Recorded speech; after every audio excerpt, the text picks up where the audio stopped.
Happy Monday. I'm going to address a few things from the comments. I appreciate that you took the time to comment. Many of these comments are for people who are considering cochlear implants. So this is for you, and it's also for friends and family who are following along on this journey. Erica said she remembers that day when I started talking about all the sounds, and really that was in 2011. The crappy sounds didn't start until 2019, and that's my fault for being confusing. So in 2019, I got a processor that was the N7, okay? In 2011, I got the N5. The N5 processor was amazing on my right side, and in the beginning, when they first turned it on, it was bells and whistles and strange things, because it's like, it's a bionic device hearing for you. So it's going to be, sound like a bionic device. But the bionic hearing and what it was doing, after a while, the voices, instead of sounding like robots, started to take on a human sound. And when I went back to school at Booker and heard all my colleagues and my principal and the children, when their voices started to sound human, it was just so glorious. Such an experience. Also, being able to hear people coming up behind me, click, click, click, click with their shoes, hearing the microwave, hearing coins drop. Now, if I drop my keys, back then that was new for me. If I dropped my keys, I heard them hit the floor. It was just a glorious time. It was good. That was 2011. 2019, when I got the N7, was when the crappy sounds started. And the surgery didn't go well, as I had mentioned before, and we don't exactly know what happened, but I lost my ability to understand music. Voices sounded like frogs, croaking.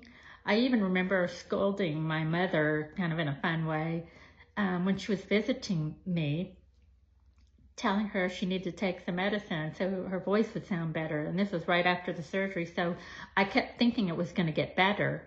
And so when she visited me and she stayed at my house and we were having coffee in the morning, and her voice was just atrocious. It was like sandpaper to my ears, even though my ears don't work, but it was just like sandpaper hearing her because she sounded like a frog.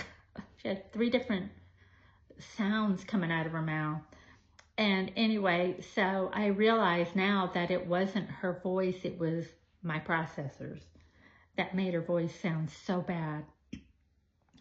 Music, I remember going to a Christmas program.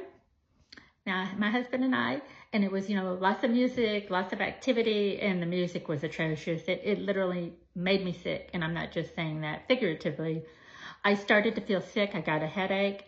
We had to leave after 30 minutes, and I started vomiting. It just made me sick. And ever since then, music physically makes me sick. Unless it's just one instrument, one person singing, one instrument playing, I can kind of understand that. That was in 2019. So you can imagine how happy I was on Sunday, just yesterday.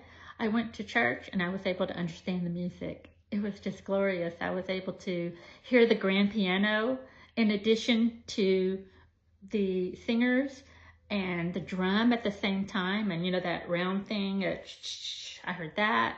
Did not hear the flute. There was a person playing a flute. Didn't hear that, but maybe soon. And it was just a great thing. So music is coming back, and I look forward to listening to more music, live music around town, a little bit at a time. I did have a chance to listen to some church hymns at Bible study when I visited Texas, and the gals had the church hymns that I had remembered from when I was young, going to church when I was 8, 9, 10, 11.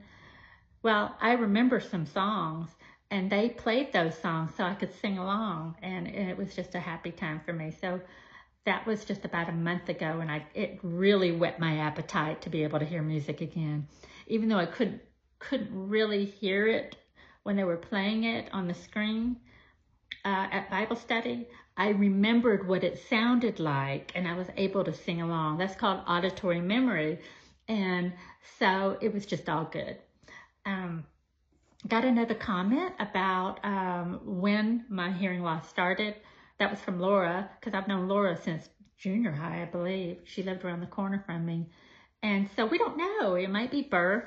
The doctor seems to think it happened as a result of me getting the mumps as a baby. My mother thinks that too. But I had hearing loss in elementary and on up. I got in trouble constantly in elementary school. The only time I would ever get in trouble, not for fighting, not for doing anything. You want to know what I got in trouble for? Not listening.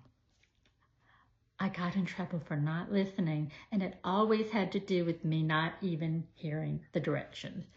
So, and also in junior high, I had learned by then how to read lips. I had learned how to read the room. I had, if you're doing round robin reading, I learned, when my turn was going to be next, and to practice it while I was waiting. So, and I learned how to read gestures. I learned how to read vibes, if there's energy, negative energy, positive energy. If people were laughing, I laughed. I just didn't want to be detected. And it's kind of funny because all my friends, including you, Laura, just dealt with it. They didn't think anything was wrong with me, and I'm so happy for that. And ironically, most of my friends back then, they had these quiet voices. Beth and Connie Hagler and Connie Adams. She had a better, kind of a lower voice, I think. But, and Becky had a quiet voice. So I did a lot of lip reading. And when they laughed, I laughed. And we just kind of giggled the whole time. And anyway, so, and Laura, you articulated your words so well. And that was really helpful. But in junior high, I didn't necessarily get in trouble. I did sometimes for not following instructions, but my grades really started to go down. In science, I don't remember the science teacher, but I got a D, and I cried. I cried about it. And social studies, I had Mr. Smith, who was the nicest teacher. But he used to stand, when he was teaching, he would be facing the chalkboard and lecturing while he was writing on the chalkboard. I didn't get any of it. I think I made an F in his class, either an F or a D. And I cried my eyes out. I felt so stupid. And I didn't know at that point what was wrong with me. I just knew something was wrong with me. And I didn't want to face it. And I didn't want anybody else to know that, because I didn't know what was wrong with me. I thought it was a deficiency in me as a person, that I was an outsider. In junior high, I joined the choir. I wanted to sing. And Mrs. Maddox, she was very articulate. She moved her lips. She helped me learn to sing. And she scared me too. She would give you that eye if you sang off, And so I knew I needed to sing a different key. And so I learned to sing. I had people around me who would sing loud and good, so I could kind of hear the pitch. And I got an understanding of pitch from my dad, who was a musician. So if you could get it in my ears and I could hear it, I could copy that pitch. And for solo and ensemble, the song in 7th grade was "'Tis a Gift." And Mrs. Maddox, she called me up to the piano. I guess I was singing it off. I don't know. She called me up. She played it on the piano, one key at a time. And it was loud. I mean, loud back then. Loud was probably not that loud for somebody who couldn't hear. But it was louder than what I could hear it, because it was right there. And so she played the song one key at a time. "'Tis a gift to be simple, 'tis a gift," and I started singing it the second time with the piano, and she would do her eyes, good, and so I got a medal for that song at solo and ensemble because of her, and she was instrumental in me learning to hear pitch, because she would play it so loud for me. And so I was grateful for that. And I think that's all I wanted to share with you at this point, because this video is already 10 minutes long, and that's a little too long for anybody to sit down and listen to me talking and yap, yap, yap. So I will go over a couple of the other comments that people made on my post about the cochlear implant processors. Okay, you guys, have a great day.